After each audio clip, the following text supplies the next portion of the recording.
warahmatullahi wabarakatuh. Yang terhormat Bapak Arif Budi Santoso SPD MPD selaku Kepala UPT SD Negeri Darungan 2. Yang kami hormati Bapak Ibu Guru beserta staf UPT SD Negeri Darungan 2. Pertama-tama marilah kita panjatkan puji syukur kehadirat Allah Subhanahu wa taala yang mana pada pagi hari ini kita semua dapat berkumpul di sini dalam keadaan sehat walafiat, kurang suatu apapun.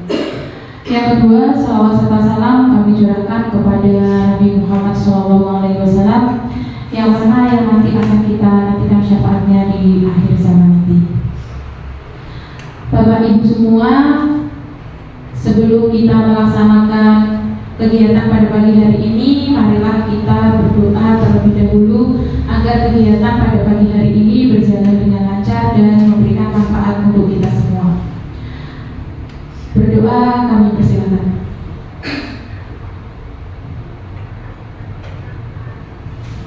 Selesai. Bapak Ibu semua, perkenankan saya membacakan rangkaian acara pada kegiatan pagi hari ini. Yang pertama yaitu pembukaan, yang kedua adalah doa, yang ketiga yaitu diseminasi disiplin positif, yang keempat penguatan oleh Bapak Kepala Sekolah, dan yang terakhir nanti ada sesi tanya jawab dari Bapak Ibu semua, dan yang terakhir adalah kita tutup dengan doa.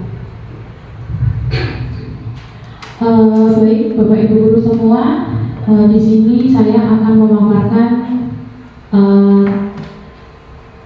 tugas dari guru pendidikan guru penggerak dari modul 1.4 mengenai disiplin positif. Diseminasi disiplin positif di UPT SD Negeri Darungan 2. Latar belakang disiplin positif ini salah satu cara yang baik dalam mengerjakan setiap disiplin pada siswa. Ketidakdisiplinan masih menjadi permasalahan di dunia pendidikan. Kita mengetahui bahwa hal itu membutuhkan disiplin positif, sehingga disiplin positif itu penting bagi siswa. Memiliki kedisiplinan yang baik merupakan harapan setiap guru yang diinginkan terhadap siswanya. Faktanya, ketidakdisiplinan siswa masih menjadi permasalahan yang sering ditemukan. Dengan adanya disiplin positif ini dapat membantu siswa dan siswi untuk meningkatkan rasa tanggung jawab, mandiri, serta percaya diri.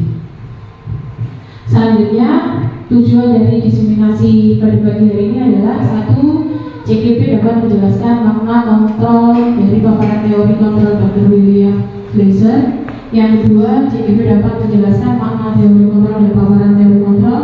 Yang ketiga, CGP menjelaskan pentingnya memilih dan menentukan nilai-nilai kebajikan yang akan diyakini dan disepakati seluruh warga sekolah. Dan yang keempat, yaitu CGP dapat menjelaskan segitiga restitusi. Selanjutnya, konsep inti budaya positif. Yang pertama, ada paradigma baru. 2. Disiplin positif. 3. Nilai-nilai kebajikan. 4. Kebutuhan dasar manusia. 5. Motivasi perilaku manusia. 6. Posisi kontrol seorang guru. 7. Keyakinan kelas. Dan 8. Segitiga restitusi. Nah, untuk yang pertama yaitu paradigma baru. Pembelajaran paradigma baru merupakan pembelajaran yang berorientasi pada penguatan kompetensi dan pengembangan karakter yang sesuai dengan dimensi profil pelajar Pancasila, yang mana pada akhir-akhir ini sedang kita gencar-gencarkan, yaitu mengenai profil pelajar Pancasila, di mana profil pelajar Pancasila ini ada 6 dimensi. Yang pertama ada bertakwa kepada Tuhan Yang Maha Esa dan berakhlak mulia. Kedua, berkebinekaan global, gotong royong, mandiri, kreatif, dan bernalar kritis. Selanjutnya, miskonsepsi tentang nilai-nilai kontrol. Jadi di sini ada 4 miskonsepsi tentang teori kontrol, yaitu ilusi guru yang mengontrol murid. Yang kedua, ilusi bahwa kritik dan membuat rasa bersalah mampu menguatkan karakter. Selanjutnya, ilusi bahwa semua penguatan positif, efektif, dan bermanfaat. Yang keempat, ilusi bahwa orang dewasa berhak untuk memaksa. Jadi yang biasanya kita lakukan kepada murid itu kita melaksanakan teori-teori kontrol yang seperti ini.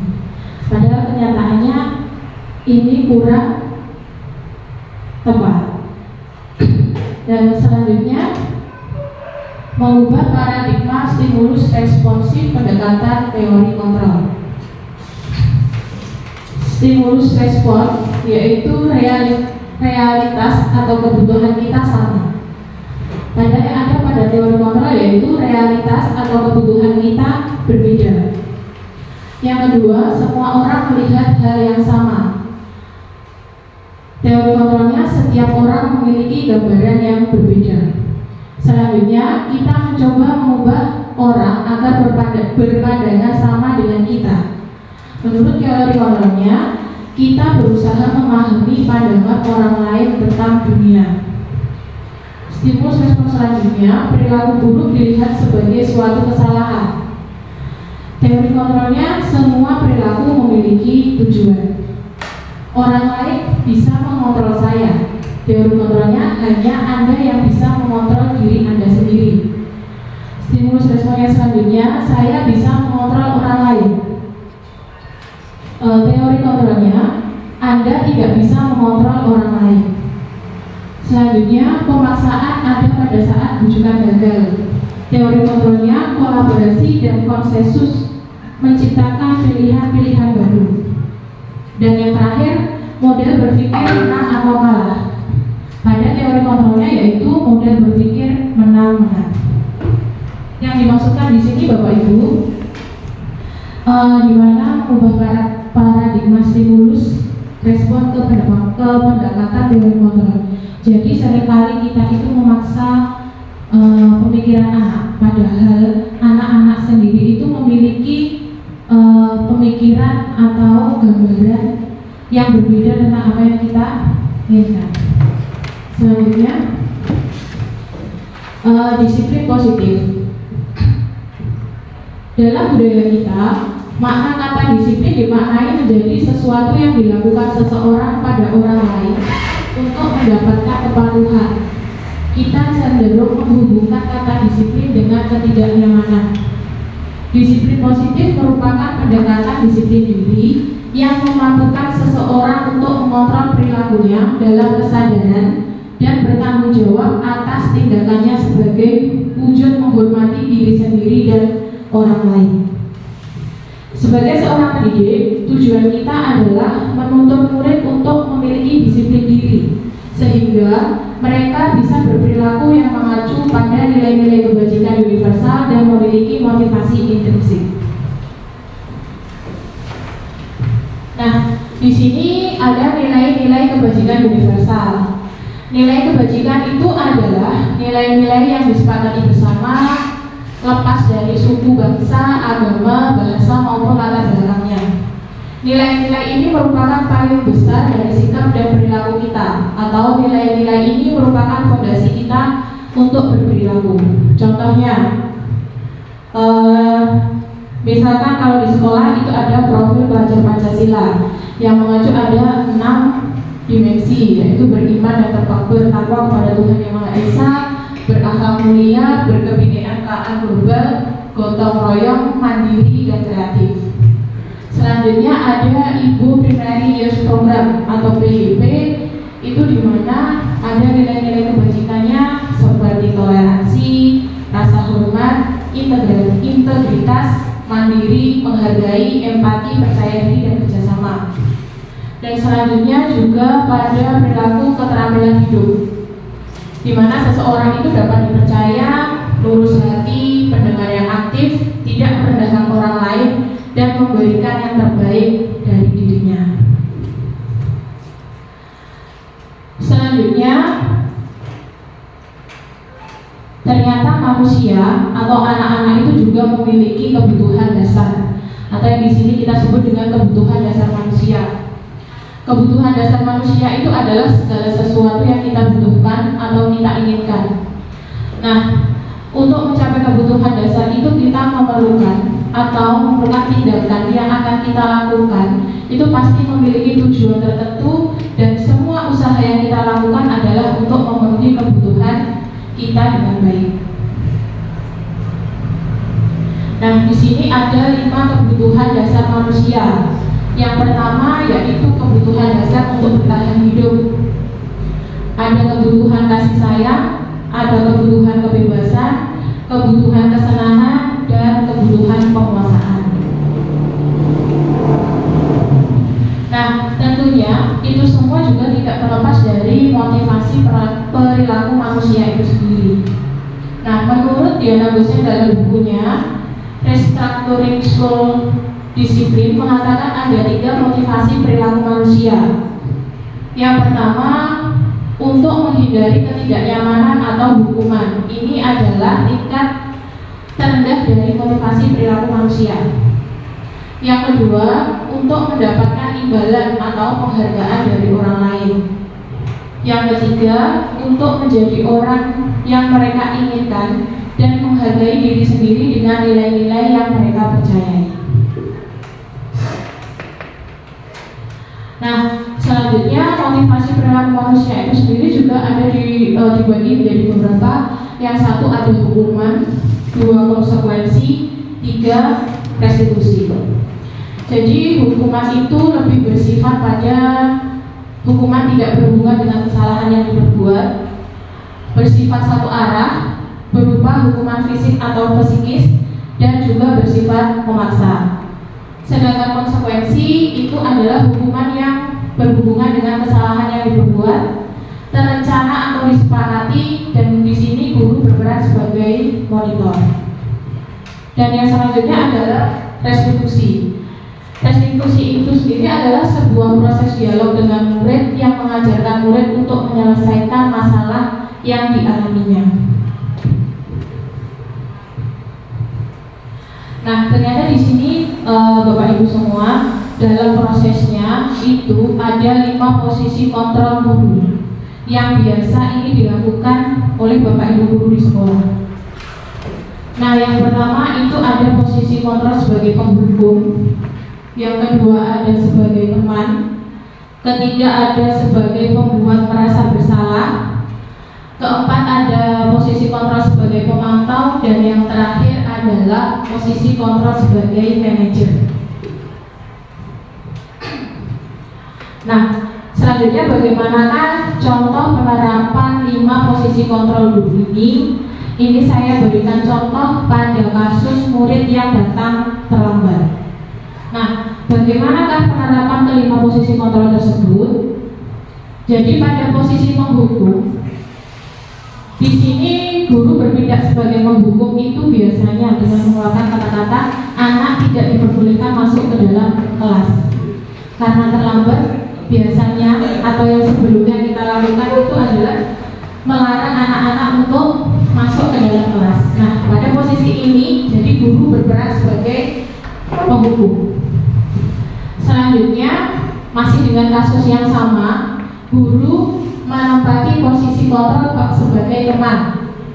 Jadi kita lebih mengajak ngobrol atau berbicara dengan anak-anak. Biasanya kita katakan dengan anak-anak itu, ayo kita sama-sama masuk ke dalam kelas dan mengikuti pembelajaran. Selanjutnya yaitu membuat merasa bersalah.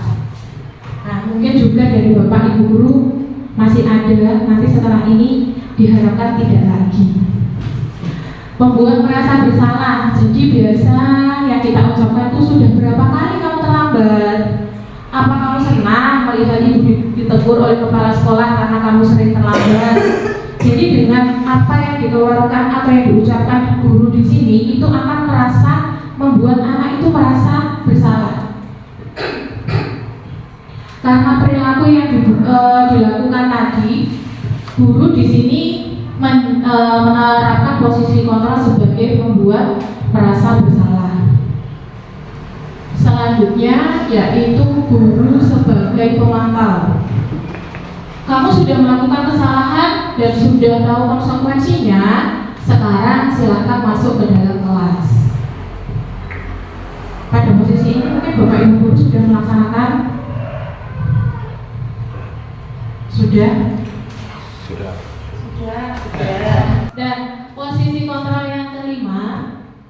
yaitu posisi kontrol manager. Itu bisa kita ungkapkan atau kita ucapkan kepada anak-anak itu, kamu sudah tahu kesalahanmu, keyakinan kelas apa yang kamu langgar, dan apa yang akan kamu lakukan untuk menyelesaikan masalah tersebut. Jadi dari kelima posisi kontrol guru tadi, sebenarnya pada akhirnya itu diharapkan guru mampu menerapkan posisi kontrol pada posisi kontrol manager. Jadi kalau mungkin sebelumnya saya pun sendiri itu pasti juga melakukan posisi kontrol yang tadi, penghukum,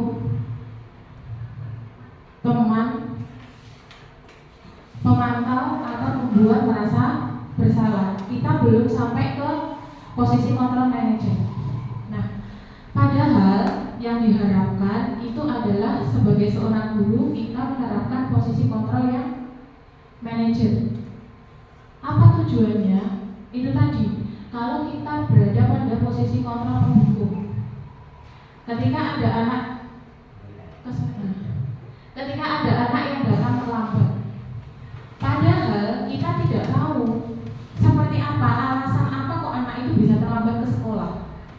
Kita belum sampai ke sana, tapi ketika kita melihat anak itu datang terlambat, kita sudah seringkali mengatakan, kamu terlambat, kamu tidak boleh masuk ke dalam kelas, kamu tidak boleh mengikuti pembelajaran, kamu melanggar aturan. Mungkin itu yang kemarin-kemarin sering kita lakukan.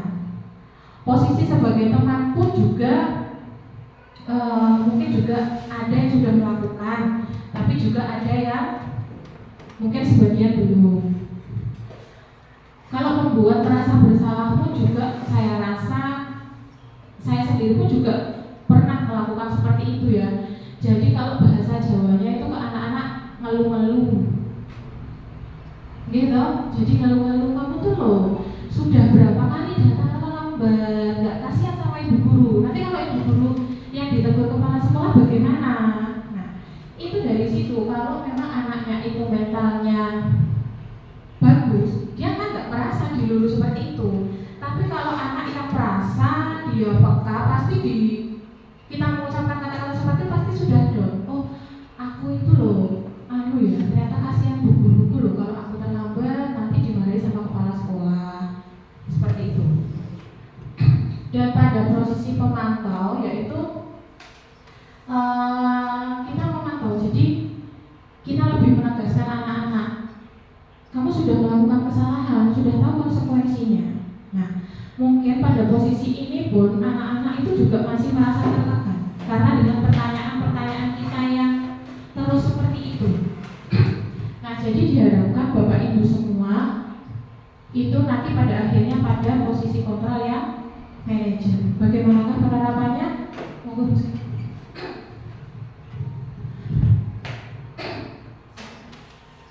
Nah, jadi untuk selanjutnya yaitu di sini keyakinan kelas, di mana saya yakin bahwa Bapak Ibu guru di dalam kelas pasti sudah memiliki keyakinan kelas, di mana keyakinan kelas itu bersifat lebih abstrak, berupa pernyataan-pernyataan universal, dibuat dalam bentuk positif, tidak terlalu banyak, dapat diterapkan di lingkungan tersebut, dan yang terpenting adalah semua warga kelas ikut berkontribusi dalam pembuatan keyakinan kelas. Nah, ini adalah contoh keyakinan kelas yang ada di kelas saya atau di kelas 6. Misalkan masuk kelas tepat waktu, menjaga kebersihan kelas, mengikuti pelajaran dengan aktif. Yang keempat, berbicara dengan sopan. Nah, bagaimana nanti dalam penerapannya? Mungkin Bapak Ibu dalam membentuk atau membuat keyakinan kelas itu diharapkan melibatkan semua siswa atau melibatkan semua murid yang ada di dalam kelas Bapak Ibu.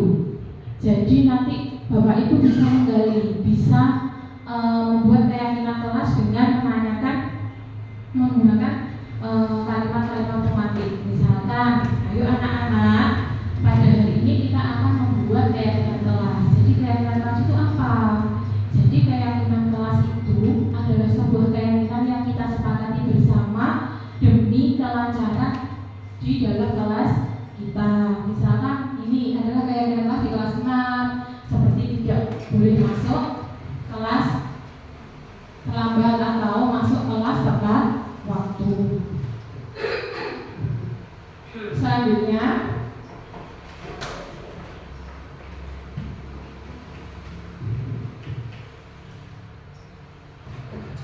terakhir yaitu segitiga restitusi.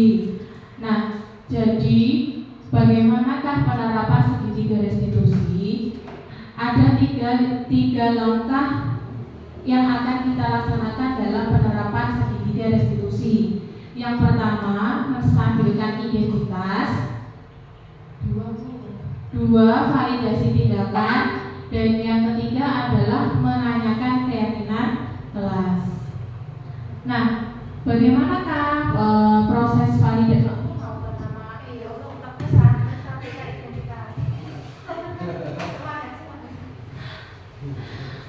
Balik. Oh, segitiga apa Bu? Segitiga restitusi, menstabilkan identitas, validasi tindakan, menanyakan keyakinan kelas. Ini nggak usah sekali dibawakan ya. Selanjutnya yaitu segitiga restitusi, di mana dalam penerapan segitiga restitusi itu ada 3 langkah yang perlu kita laksanakan. Yang pertama yaitu menstabilkan identitas, yang kedua menstabilkan tindakan, dan yang ketiga adalah menanyakan keyakinan. Nah, sebelumnya bagaimanakah menstabilkan identitas itu? Jadi berdasarkan prinsipnya bahwa membuat kesalahan itu adalah bagian dari proses pembelajaran. Misalkan di sini saya kasih contohnya tadi pada permasalahan terlambat datang ke sekolah atau datang ke sekolah tidak tepat waktu. Nah, di situ kita akan menstabilkan identitas dulu. Bagaimana atau apa yang kita perbuat pada penerapan menstabilkan identitas itu? Yang pertama, jadi kita dapat mengajak bicara anak yang telah melakukan kesalahan tadi dengan menggunakan kata-kata berbuat salah itu manusiawi, tidak apa-apa. Berbuat salah itu semua orang mengalami karena tidak ada manusia yang sempurna. Mungkin juga bisa Bapak Ibu mengatakan ibu atau bapak guru itu tidak mau mencari siapa yang salah, tapi mencari solusi dari permasalahan ini. Atau juga dapat mengatakan kamu berhak merasa seperti itu. Nah, itu adalah menstabilkan identitas. Selanjutnya yaitu validasi tindakan, di mana setiap tindakan yang dilakukan oleh murid itu pasti memiliki tujuan untuk memenuhi kebutuhan dasarnya. Nah, dari kasus yang ada tadi, tentunya Bapak Ibu diharapkan juga dapat memvalidasi dari tindakan yang telah dilakukan anak tersebut. Itu bagaimana? Nah, kita dapat mengucapkan kepada anak itu menggunakan kata-kata seperti ini. Kamu pasti mempunyai alasan mengapa kamu melakukan hal itu. Yang kedua, padahal kamu bisa melakukan hal lebih buruk dari ini ya. Selanjutnya, kamu patut bangga karena telah melindungi sesuatu yang penting buat kamu. Terus ada lagi, kamu melakukannya karena mempertahankan sesuatu yang sangat penting bagi kamu. Nah, yang terakhir yaitu ada menanyakan keyakinan kelas. Berdasarkan prinsipnya, nilai-nilai kebajikan yang siswa percaya dan berpindah menjadi orang yang dia inginkan dan kehidupan yang dia inginkan. Tadi kalau Bapak Ibu yang pertama tadi adalah menstabilkan identitas. Yang kedua, memvalidasi tindakan, dan yang terakhir adalah menanyakan keyakinan kelas. Setelah Bapak Ibu melaksanakan keduanya, mungkin Bapak Ibu dapat menanyakan keyakinan kelas dengan seperti ini. Apa keyakinan kelas kita? Nilai-nilai apa yang telah disepakati bersama? Seperti apa gambaran sebuah kelas yang ideal menurut kamu? Dan bagaimana kamu ingin menjadi orang yang seperti apa? Jadi Bapak Ibu,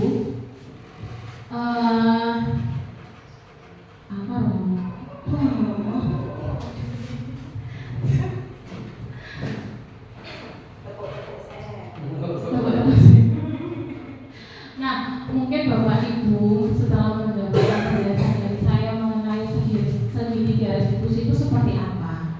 Nah, ini saya ada video cuplikan mengenai penerapan segitiga restitusi. Dan kebetulan kemarin yang saya angkat pada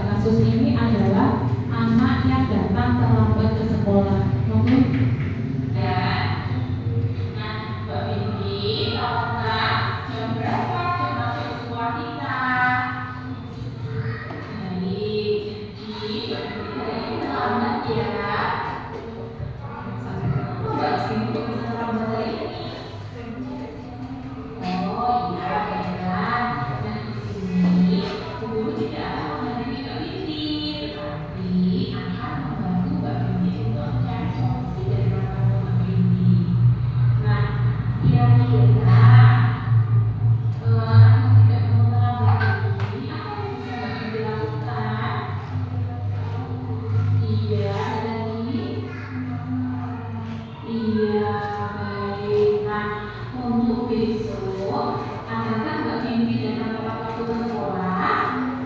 Tidak. Nah, jadi saya selama sore bersama-sama ya dari masalah Mbak Bibi tadi. Solusi apa ya yang bisa kita lakukan? Iya, baik nanti juga lebih awal. Ada lagi juga? Iya, sama awal. Nah, kira-kira dari besok bisa nggak nana? Baiklah, bagus sekali. Guru hari bisa Mbak Bibi. Nah, dari situ masih ingat kan keyakinan kelas kita? Apa coba kira-kira? Iya, betul. Masuk kelas tepat waktu. Nah, jadi bisa Mbak Bibi melakukan hal itu? Iya. Nah, baik. Jadi Mbak Bibi meyakini dengan tarikan jari ya. Oke, kita jari. Iya. Terima kasih. Tetap semangat ya.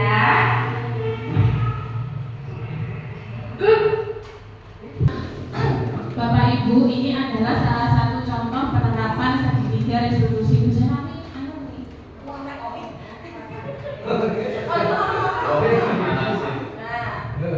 Nah, jadi Bapak Ibu, itu tadi adalah contoh video mengenai penerapan segitiga restitusi di sekolah. Jadi kemarin ada salah satu anak di kelas saya itu yang datang terlambat.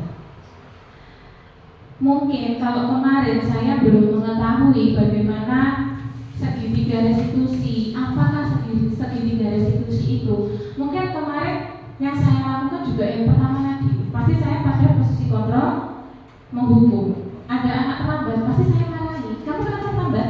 Kamu tuh ya terlambat. Pasti seperti itu. Nah, tetapi di sini setelah saya mengetahui ternyata kita sebagai seorang guru itu punya 5 posisi kontrol yang dapat kita terapkan.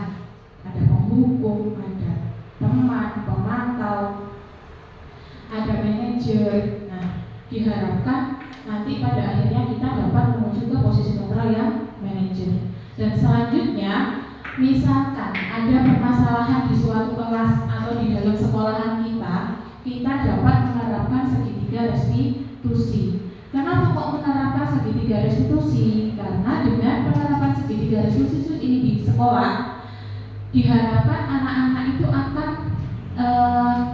menjadi merasa nyaman, aman, dan tentram berada di sekolah. Jadi kita itu menyadarkan mereka bahwa setiap kesalahan atau tindakan yang mereka lakukan itu pasti memiliki tujuan. Walaupun itu tindakannya baik secara positif maupun secara negatif, itu pasti memiliki tujuan. Nah, di situ tadi kita masuk ke validasi tindakan. Jadi di situ kita berikan anak-anak itu penguatan bahwa pada dasarnya orang melakukan kesalahan atau melakukan tindakan baik positif maupun negatif itu pasti ada tujuannya, dan hal itu manusiawi, tidak apa-apa, semua orang pernah melakukannya. Nah, mungkin nanti bisa Bapak Ibu terapkan di dalam kelas ataupun di sekolahan Bapak Ibu semua. Nah, Bapak Ibu, mungkin ini yang bisa saya sampaikan atau saya tularkan ke Bapak Ibu semua, dan selanjutnya saya membuka sesi tanya jawab. Monggo yang mau bertanya, menambahkan atau mengkritik dan saran, saya persilahkan.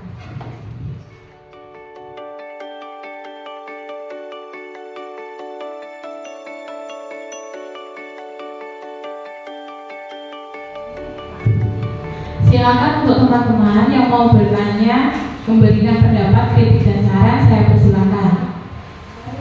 Baik, silakan bicara.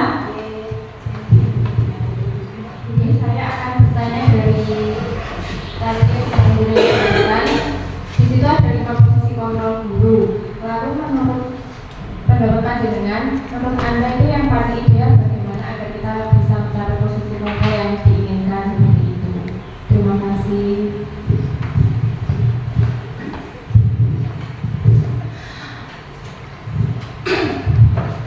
Terima kasih Bu Sela, bagus sekali pertanyaannya. Jadi di sini saya sudah menjelaskan tadi ada 5 posisi kontrol guru yang dapat dilaksanakan. Ada posisi kontrol penghukum sebagai teman, pembuat merasa bersalah, pemantau, dan manajer.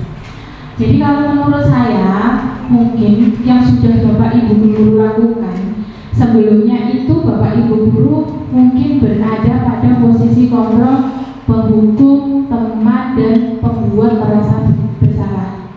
Bukan hanya Bapak Ibu guru saja, tapi juga saya merasa seperti itu. Sebelumnya sebelum mengetahui hal ini, saya juga pada posisi kontrol ketiga ini, penghukum, teman, dan pembuat merasa bersalah. Jadi ketika ada anak yang melakukan kesalahan, kita itu langsung menjudge atau menghukum tanpa kita mengetahui dulu atau kita mencari tahu terlebih dahulu. Nah, di sini apalagi terlebih pada posisi kontrol penghukum itu dapat mengakibatkan atau akan berdampak negatif pada anak-anak, di mana dengan kita mengeluarkan kata-kata yang berupa hukuman baik itu psikis maupun fisik, di situ pasti anak-anak akan merasa down. Jadi di mindset anak-anak nanti pasti kalau saya melakukan kesalahan pasti saya akan dihukum. Padahal segala tindakan atau perilaku yang dilakukan oleh anak-anak itu adalah perbuatan yang manusiawi. Semua pun pernah melakukan hal itu. Nah, kalau di sini diharapkan Bapak Ibu guru semua itu diharapkan mampu pada penerapan posisi kontrol yang kelima atau pada posisi kontrol manajer. Jadi pada posisi kontrol ini sebelum kita melakukan tindakan atau kita mencari solusinya, itu kita mencari tahu dulu mengapa kok anak-anak itu melakukan hal tersebut, mengapa. Nah, jadi tadi yang sudah saya katakan, jadi di situ kita cari tahu dulu mengapa anak-anak itu melakukan hal tersebut. Nah, setelah kita mencari tahu, kita mengetahui alasannya, kita akan ini. Jadi sampai posisi kepala manajer itu kita akan mencari tahu dulu. Kita menanyakan kepada anak-anak, kamu sudah tahu kesalahan kamu, letak kesalahan kamu itu di mana? Jadi akan kita mengelola dengan kata-kata yang lebih halus. Pada posisi ini kan sebenarnya kita itu membuat anak itu menjadi merasa nyaman dan aman. Mereka dalam pembelajaran atau posisi belajarnya di sekolah itu mereka akan lebih nyaman, tidak merasa tertekan. Jadi nanti Bapak Ibu guru semua itu diharapkan atau posisi kontrol yang ideal itu pada posisi kontrol manajer. Begitu mungkin dari saya bisa diterima. Mungkin dari teman-teman yang lain monggo.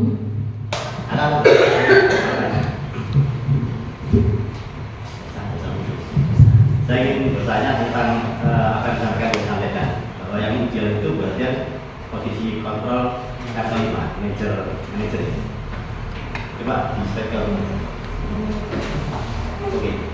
Jadi ini salah satu contoh dari kata-kata ini, kamu sudah tahu kesalahan gitu. Kayak apa yang kamu langgar dan apa yang akan kamu lakukan untuk menyelesaikan masalah tersebut. Bayangan saya mungkin sama dengan teman-teman.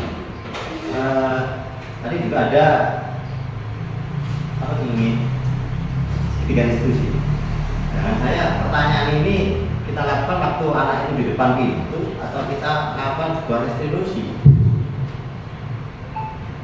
Kalau kita posisi manajer, artinya anak itu juga bisa temukan tempat yang nyaman, tidak bicara, kita lakukan institusi. Jadi posisi manajer ini bisa kita lakukan, atau kita di depan pintu langsung menanyakan seperti itu. Pertanyaannya Pak. Baik, terima kasih untuk pertanyaannya. Jadi teman-teman, ketika kita melaksanakan sebenarnya materi ini saling keterkaitan gitu. Jadi antara posisi kontrol guru, keyakinan kelas, dan juga penerapan segitiga restitusi. Jadi ketika kita melaksanakan segitiga restitusi, sekaligus kita melaksanakan posisi kontrol sebagai manajer. Ketika anak-anak itu melakukan kesalahan, jadi jangan langsung ditegur di tempat peristiwa atau kejadian. Jadi misalnya tadi pada kasus ini yang saya angkat, yaitu ada siswa yang datang terlambat. Nah, pada posisi ini kita mengambil sebagai manajer, kemudian kita melaksanakan segitiga restitusi dalam menyelesaikan masalahnya. Baik ketika anak-anak itu mengetuk pintu, datang terlambat, mengucapkan permisi untuk mengikuti pembelajaran di dalam kelas, hendaknya kita juga mempersilahkan masuk. Silahkan masuk, duduk dulu. Nah, selesaikan pembelajaran dulu. Setelah selesai, baru kita bisa memanggil anak tersebut. Tapi nggak yang, kamu menghadap ke guru ya? Jangan seperti itu. Kita lebih luas lagi dalam pembawaannya. Mungkin bahasa yang kita gunakan itu lebih luas. Jadi kalau menurut saya, apa ya? Bahasa yang kita gunakan itu juga akan mempengaruhi anak-anak itu, karena kadang kita juga sisi tegasnya ada, kadang kita masuk ke dunianya anak-anak dengan bahasa sehari-hari yang diucapkan anak-anak kita itu akan lebih mudah diterima oleh anak-anak. Jadi setelah pembelajaran selesai, kita panggil anak itu, kita bawa ke tempat lain, mungkin tempat yang lebih nyaman. Nah, dari situ kita dapat menerapkan segitiga restitusi, yaitu yang pertama tadi memvalidasi, menstabilkan identitas. Jadi sebelumnya kita nggak langsung, kamu tadi salah ya, kamu datang terlambat ya, tidak seperti itu. Bisa. Nah, di sini. Jadi kita stabilkan identitasnya dulu itu dengan ini. Jadi kamu datang terlambat ya tadi. Kamu tahu apa kesalahan kamu? Oke, jangan kata-kata seperti itu. Kalau anak-anak sudah tenang, pasti kan anak-anak kita tanya dengan kata-kata yang seperti ini pun pasti kan juga mereka takut. Nah, kita lebih lurus dalam berbahasa. Nah, kalau anak-anak sudah merasa nyaman, baru kita ke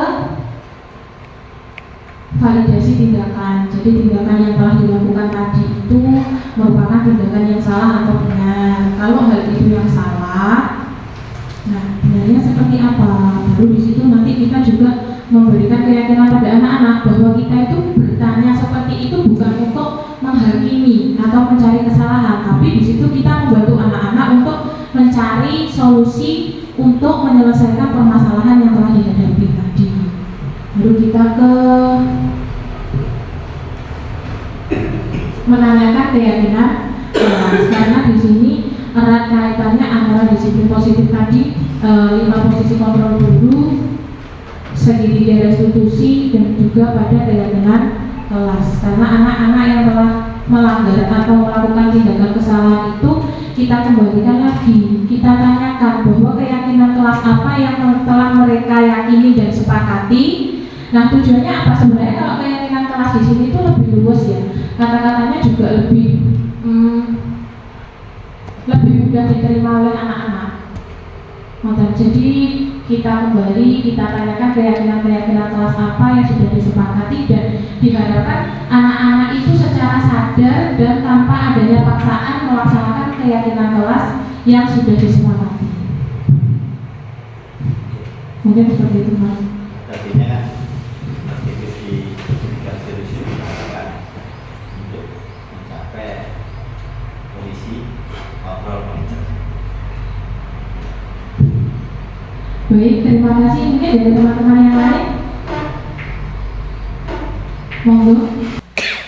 Baiklah teman-teman, demikian diseminasi disiplin positif dari saya akhiri. Jika ada kurang lebihnya, saya mohon maaf. Wassalamualaikum warahmatullahi wabarakatuh. Waalaikumsalam warahmatullahi wabarakatuh.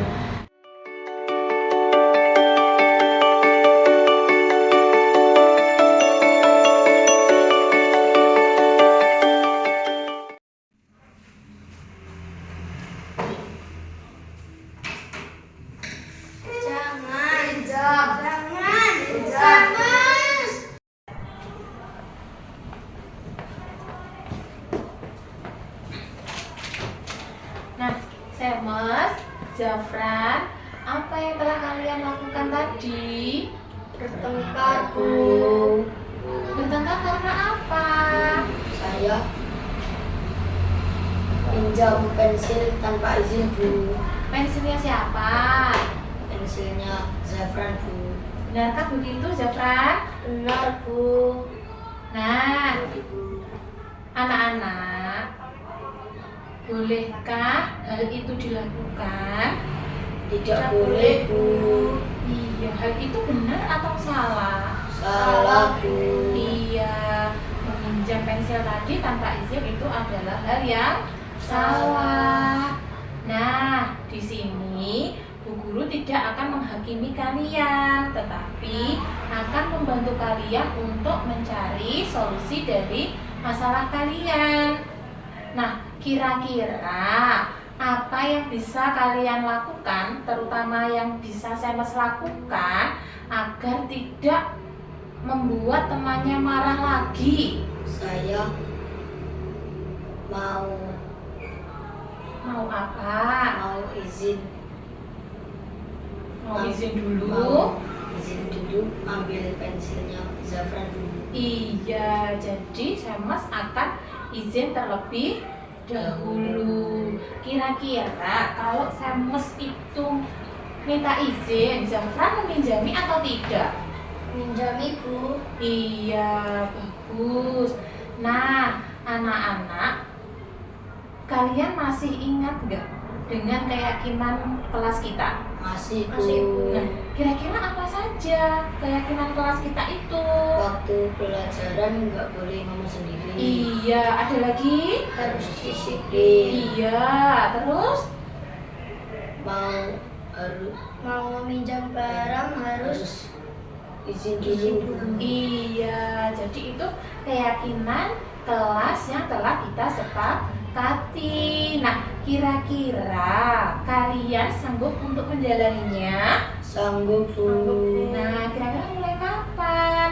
Sekarang, Bu. Iya, sekarang hari ini ya. Iya, Bu. Nah, Zafran, kira-kira hal apa yang bisa membuat kamu memaafkan Semes dari yang telah dilakukan Semes tadi? Harus bilang dulu izin kepada saya, Bu. Iya, begitu ya Mas Semes ya. Iya, Bu. Nah, jadi dari masalah yang sudah ada tadi, kita menemukan solusinya. Yang pertama tadi apa? Harus disiplin. Iya, terus? Waktu pelajaran tidak boleh ngomong sendiri. Iya, tidak boleh ngomong sendiri. Selanjutnya? Jika meminjam barang harus izin dulu. Iya, jika meminjam barang harus izin terlebih dahulu. Kalian siap melakukannya? Siap, Bu. Yakin? Yakin. Iya. Yakin ya? Siap melaksanakan ya? Iya. Ya, terima kasih. Tetap semangat. Iya, Bu. Kamu apa? Saya senang karena ditanyain dulu daripada dimarahin. Dan saya menemukan solusinya. Saya senang ditanyain dulu daripada dimarahin. Dan juga saya mendapatkan solusinya.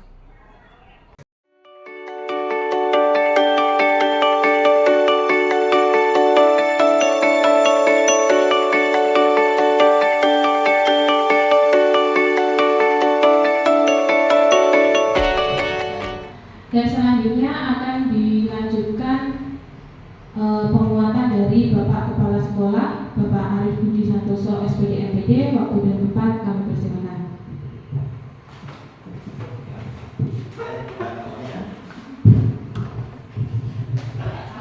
Assalamualaikum warahmatullahi wabarakatuh. Waalaikumsalam. Bapak Ibu guru PT dari Alhamdulillah, saya dari Alhamdulillah, saya nanti dan saya sampaikan. Barusan kita sudah menerima atau sudah berikan materi yang mungkin nanti bisa, yang harus bukan mungkin ya harus tapi bukan mungkin harus dengan materi juga melalui buku nanti. Ya hanya cuma di sini saja, tapi nanti selain itu telah mempraktekkan, ya juga harus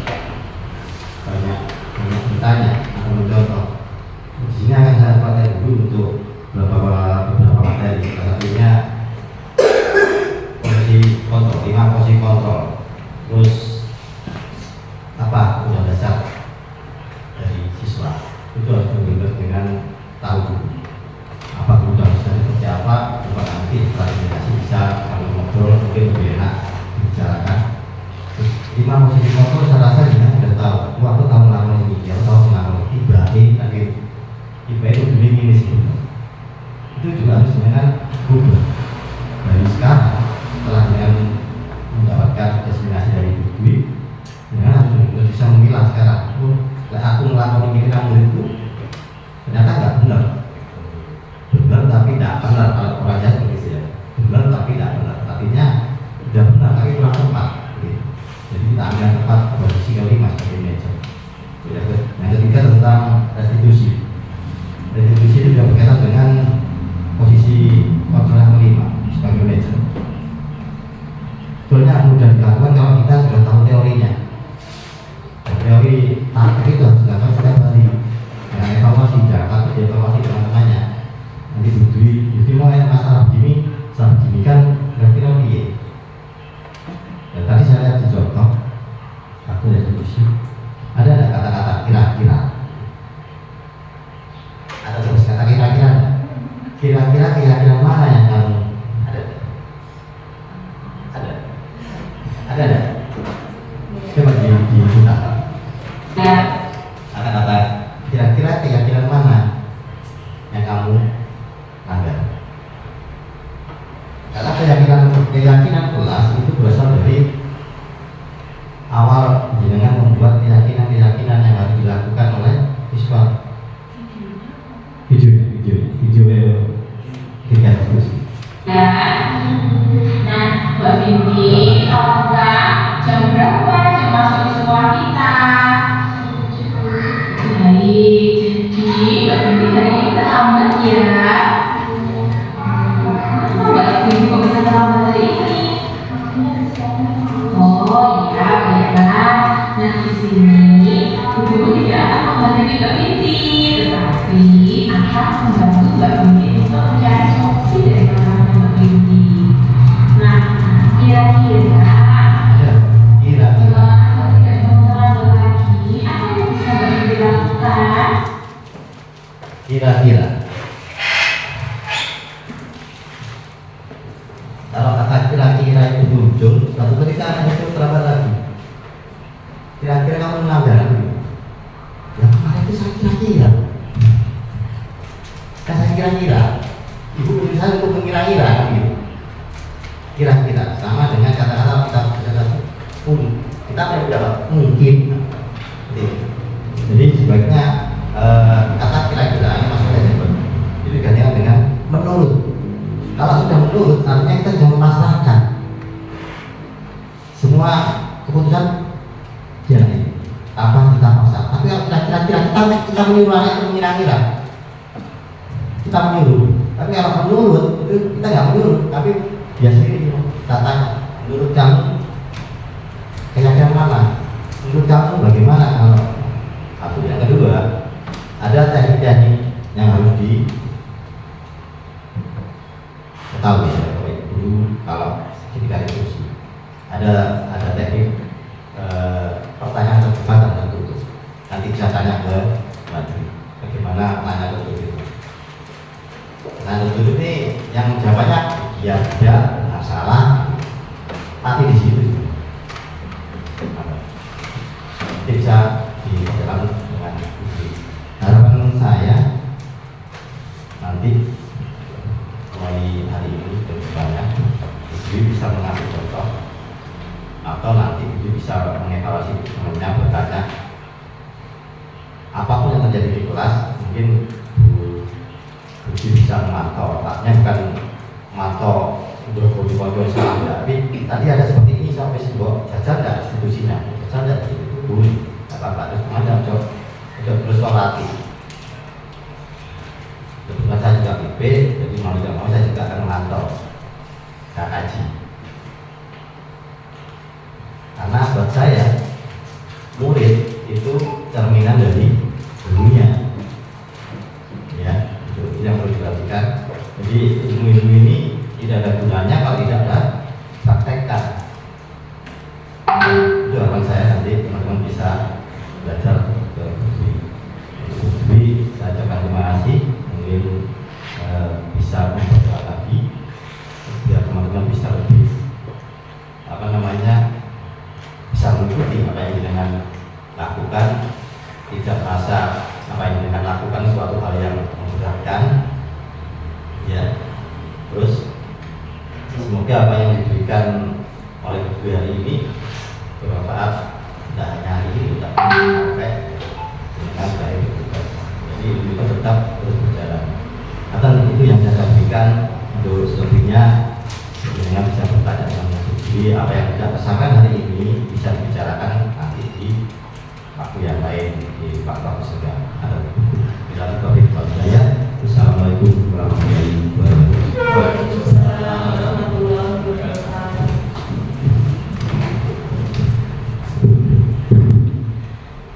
Baiklah, saya ucapkan terima kasih kepada Bapak Kepala Sekolah yang telah memberikan penguatan dan kritik serta masukannya bagi saya dan juga teman-teman. Nah, baiklah teman-teman, sebelum kita tutup pada kegiatan kita hari ini, marilah kita tutup dengan membaca hamdalah bersama-sama. Alhamdulillahirobbilalamin. Teman-teman, Bapak Ibu Guru semuanya, saya mengucapkan terima kasih dan memohon maaf jika selama kegiatan ada yang perbuatan maupun kata saya yang salah. Akhirul kalam, wassalamualaikum warahmatullahi wabarakatuh.